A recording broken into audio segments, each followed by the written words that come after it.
Imagina essa situação, você descobre que o seu filho está tendo falas e comportamentos extremamente machistas, reprováveis, repugnantes, e como é que você vai lidar? Afinal de contas, é o seu filho.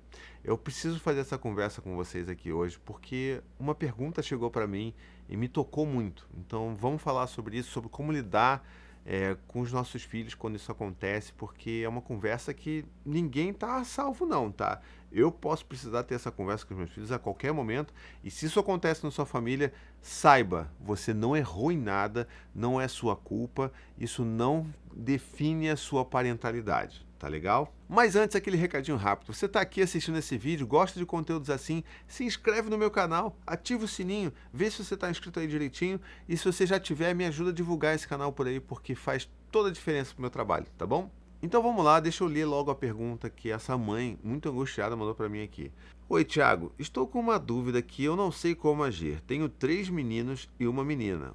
Mãe de 4 filhos, olha aí, também. Força, viu? Meus 2 filhos mais velhos, que têm 9 e 11 anos, eu vejo mais os amigos fazendo isso, mas já vi eles também fazendo, que é falar de pênis de forma pejorativa. Meu minha Alexa, coloca na lista de compras, meu coisas assim. Não sei como agir, me parece um comportamento machista. E fica aqui a dica. Não quero criar filhos machistas. Não sei como eu abordo, se eu abordo. O que acha? Adoraria ouvir um parecer seu. Agradeço. Um grande abraço de uma admiradora. Querida, um abraço muito apertado para você. O tamanho do medo que eu tenho desse negócio e a dificuldade que é lidar com isso. Porque existem alguns problemas, algumas questões ao redor disso que eu queria trazer. E a primeira é a inevitável percepção de que nós não somos o todo. O que eu quero dizer com isso? Não adianta a educação que a gente vai dar para os nossos filhos. Isso não define quem os nossos filhos serão quando se tornarem adultos, porque não cabe apenas a gente a formação dos nossos filhos enquanto indivíduos. Eles têm suas próprias individualidades, mas eles também são atravessados pela sociedade, pela cultura e pelos seus pares. Ou seja, se eles vivem numa cultura machista, numa sociedade machista, é meio que inevitável que eles sejam confrontados com isso e que eles acabem reproduzindo isso de alguma forma em algum momento, tá? Então, esse é minha primeira fala. E por que eu falo isso? Porque é muito importante que você saiba que você não falhou, tá? Eu não falho se isso acontece com os meus filhos. Você não falha quando isso acontece com os seus filhos. Isso é, infelizmente, natural na sociedade em que a gente vive, tá? A gente torce para que, com a criação dos nossos filhos, com as próximas gerações, esse problema seja eliminado ou, né, diminuído ao máximo, mas a gente sabe que a realidade hoje é completamente diferente. Então, os nossos filhos serão expostos sim através de seus amigos, falando sobre essas brincadeiras. Existe essa fixação, né, no pênis da criança e tudo mais. Tem toda uma explicação psicanalítica com relação a esse desenvolvimento, a essa fixação, que não é o foco dessa conversa aqui, que eu quero que seja uma conversa mais direta ao ponto, mais prática, mas tem essa questão que a gente pode observar sobre esse aspecto. Mas a gente precisa resolver. Na verdade, a gente está ali com os nossos filhos falando coisas que são inadmissíveis, né? Eu não acho piadinhas engraçadas ficar falando esse tipo de coisa.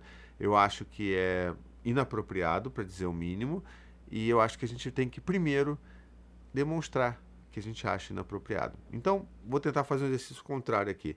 Se eu, por exemplo, ouvisse os meus filhos, né, o Dante e o Gael, que têm praticamente a mesma idade que os seus mais velhos, tá? O meu mais velho tem 10 anos, e o meu do meio, não vou falar mais novo, já não é mais novo há 2 filhas atrás, né? E o Gael tem 8 anos. Então é uma idade muito próxima que você está vendo aí. E se eu ouvisse eles falando isso, eu com certeza ia agir de uma forma muito espantada e muito assim, decepcionada. E falei assim: que isso? O que vocês estão falando? Que isso? Que coisa horrível, isso é muito inadequado, isso é muito grosseiro. Você, desde quando vocês acham isso engraçado? Isso é piada? Isso não é uma piada. Isso é muito inadequado. Ficar falando sobre as suas partes íntimas, ficar fazendo piada sobre as suas partes íntimas. Então, acho que o primeiro movimento que eu percebo que a gente deve fazer é ser transparente. Ou seja, é transparecer a nossa reação. Não estou modulando para ficar ainda mais chocado, mais amedrontador, e não estou segurando a onda para, eu preciso falar de uma forma tranquila. Não, reaja da forma como você acha que deve reagir. Eu acho que esse é o primeiro ponto e é um exercício muito bom para a gente fazer ao longo da nossa vida, porque às vezes a gente fica tentando modular ou controlar a nossa reação, quando que é importante para os nossos filhos verem o impacto daquilo que eles fizeram na gente, sabe? Para eles entenderem, porque eles estão sempre tentando perceber o que que eles falam, o que que cada coisa que eles falam bate nas outras pessoas. Então, para mim, isso é importante, tá? E aí sim, a sua pergunta é: não sei como aborda e se aborda. Então, a primeira resposta é: sim, você deve abordar, tá bom? Você deve abordar e pontuar e falar o quanto que isso é inadequado, o quanto que isso é inadmissível, ficar fazendo piadas assim. A gente não fica brincando com partes íntimas dessa forma, que é grosseiro, que dá a impressão que o pênis é o poder, né? E eles querem exercer essa força de poder e tudo mais, de dominação, e que isso é errado, né? Então, assim, tá tudo errado. Então, eu acho que a primeira coisa que a gente pode fazer é isso, abordar dessa forma, falar: olha, filho, talvez não na hora que você possa estar com a cabeça muito quente, então assim, você só dá o aviso ali que aquilo é inadequado, que mais tarde, depois vocês vão conversar sobre isso. E aí, com calma, todo mundo respirado, algumas horas depois ou no dia seguinte, você chama para conversar, então faça uma reunião, por exemplo, faça uma reunião de família, coisa que eu já mostrei como é que se faz algumas vezes por aqui, então se você quiser, vai ter link na descrição de como que se monta uma reunião, mas eu acho que isso é um motivo para uma reunião extraordinária de família, tá? Então, onde você senta, todo mundo conversa um pouco e, olha, vamos falar sobre as questões que a gente está enfrentando na nossa família. Bom, a primeira coisa é, vocês estavam falando sobre, né, como o pinto e pênis, não sei o que, é grande e lá, fazendo piadinha com a Alexa e tal. E tudo bem que a Alexa é um robô e que é engraçado ver ela falando sobre isso e vocês acham isso engraçado.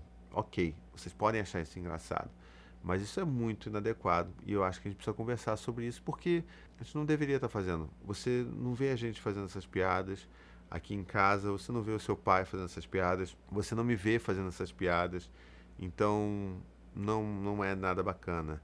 E talvez você esteja vendo, e aí assim a gente ajuda a criança a entender de onde vem, né? Talvez você esteja vendo isso de outras crianças da sua turma, da rua, do seu futebol, porque a gente vive num mundo em que as famílias pensam de formas diferentes. Na nossa casa, a gente pensa que isso é muito grosseiro, que isso é muito inadequado, que a gente não faz piadas e fica falando sobre partes íntimas assim para todo mundo.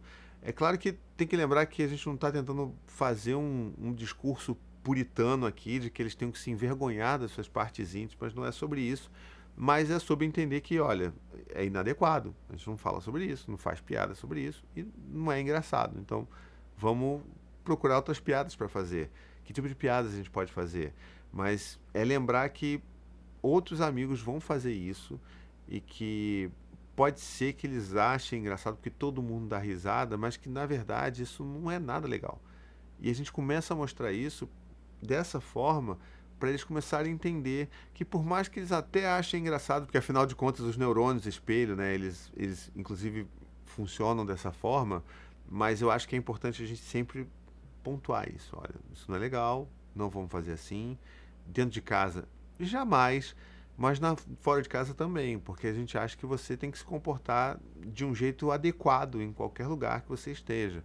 Então, tenta fazer esse tipo de abordagem, tenta buscar esse diálogo, não de uma forma a fazer com que eles se sintam envergonhados ou culpados ou humilhados por ter aquilo, porque isso não ajuda, porque eles vão parar de falar sobre aquilo em casa provavelmente, mas na rua, na escola, com os amigos, vão ficar falando. Então, o que a gente quer, na verdade, é mostrar o quanto que isso é inadequado, tá?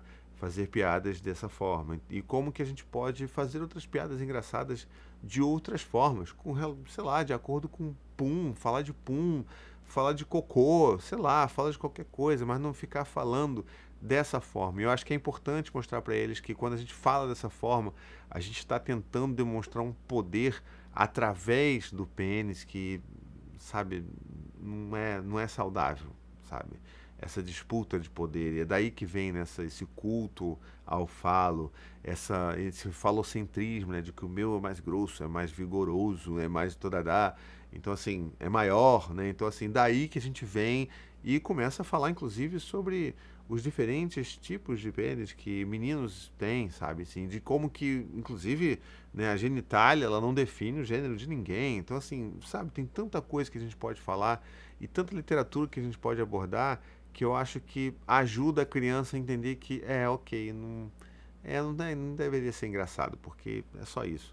Mas lembrando que a gente também achava graça na nossa época, porque principalmente quando tinha aula, por exemplo, de ciências, né? Lembra disso? Não sei se vocês se lembram disso, mas quando tinha aula de ciências, aí aparecia no desenho do livro ali um pênis, ou aparecia uma vagina, todo mundo ficava dando risada, achando engraçado, porque tem a questão da vergonha de lidar com algo que não se fala normalmente, então isso também atrapalha às vezes. Por isso que é importante, inclusive, a gente está sempre falando sobre educação sexual para os nossos filhos dentro de casa. Ou seja, educação sexual não é falar sobre sexo, é falar sobre partes íntimas, sobre como é que são os nossos corpos, como é que a gente protege os nossos corpos. Então, assim, não tem nada a ver sobre falar sobre sexo. Muita gente fala essa baboseira, não é sobre isso, mas é também um dos motivos pelos quais a gente deveria estar falando sobre educação sexual, ter livros para falar sobre isso, sobre consentimento, sobre partes íntimas.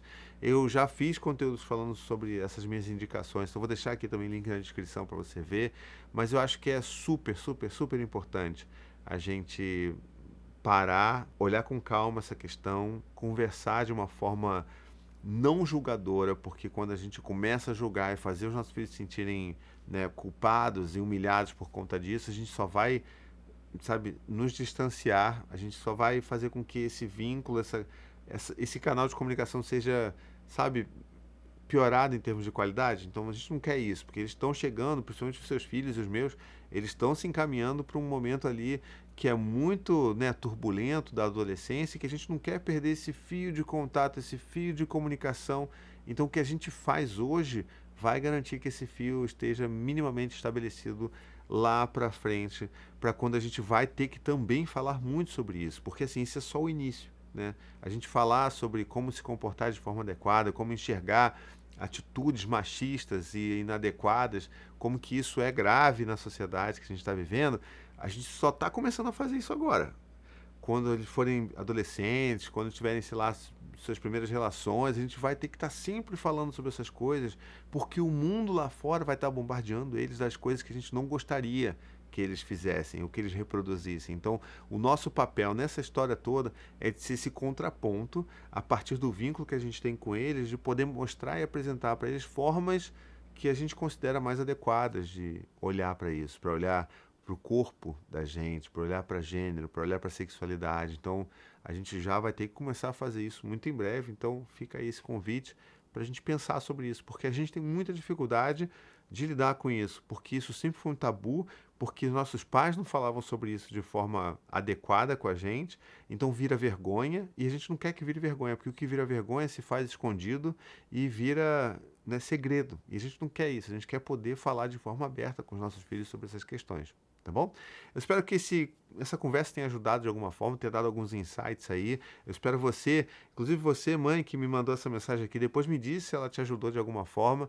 E a gente vai aí construindo um mundo, né? Preparando a próxima geração com os valores que a gente gostaria que eles tivessem. Porque lembra, a gente está demonstrando os valores, mas a gente não tem controle sobre isso. Pode ser que os nossos filhos acabem tendo outros comportamentos que a gente acha tenebrosos. E isso não é diretamente ligado à forma como a gente educou eles, e sim como que as coisas acabaram se tornando. Mas a gente tem o nosso papel, que é de estar sempre mostrando o contraponto, apresentando o que a gente gostaria que fizesse, o que a gente considera importante e por que isso é importante, né? Então, vamos sempre trabalhar dessa forma, tá bom? E se esse vídeo fez sentido para você, deixa aqui nos comentários o que parte que você gostou mais e me ajuda a divulgar ele. Manda para algum amigo ou para alguma amiga que você acha que precisa ouvir isso daqui, que eu acho que, sabe, essa pessoa vai ficar agradecida por você. E eu tenho certeza que eu vou ficar agradecido com você, porque você está me ajudando a fazer essa mensagem chegar a mais pessoas, tá legal? E também, se você gosta mesmo desse conteúdo aqui, quer me ajudar a continuar produzindo, né, todo esse material para a internet, de qualidade, de forma acessível, de forma gratuita, você pode, com R$ 15